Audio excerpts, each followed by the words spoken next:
ኢማጂን ንስኻ ጭንቀት ጌርካ ቤተሰብካ ናብ ሓኪም ይወስዱካ እሞ እቲ ሓኪም መጺኡ ሕራይ እምበኣር ርእስኻ እንቃዕርር ኢሉ ብኩርናዕ ዓይንካ ሓፅን ክእትውልካ ቀልዲ ኣይኮነን ሓኪዩ ሎቦቶሚ ድማ ይበሃል ካብ 1930ታት ሓካይም ናይ ጭንቀት ስኪዞፍሬንያ ጽላለ ፈውሲ መድሃኒት ከም ዝረኽብዎ ነገሩ እቲ ሓሳብ የእምሮን ኩሉ ስሚዓታት ወዲ ሰብ ይቁፅዕተር ካብ ኮነ ነቲ ናይ ስሚዓታት መስመር ኣብ የእምሮ ምብታኽ ነበረ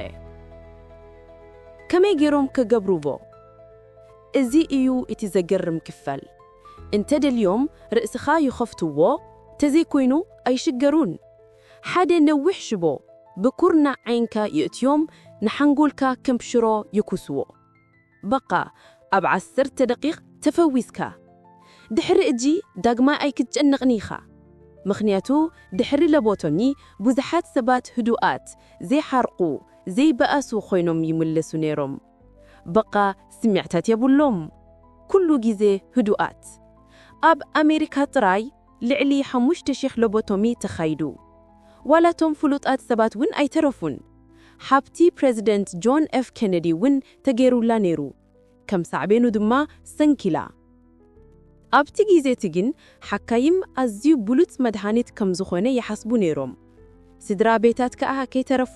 ወድና ተቆጥዐን ረባሽን ነይሩ ሕጂ ግን ህዱእን ልዙብን ኮይኑ ይብሉ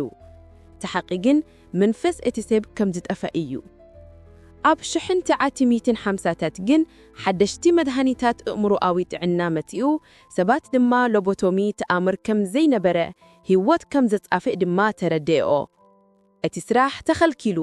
ሕጂ ከኣ ካብቶም ዝኸፍኡ ገጋታት ታሪኽ ሕክምና ኮይኑ ይረአ ምዕቡላት ምዕራባውያን ኢልና ንንየተለው ምንበኣር ከምዚ ታሪኽ ዘሓለፍዮም ካብዞም ናይ ማስ ሚድያ ሰባት ኣብቲ ጊዜቲ ተዝነብሩ ሎቦቶሚ ምተገበርለው ትብልዎ ማስከ ተቆሱ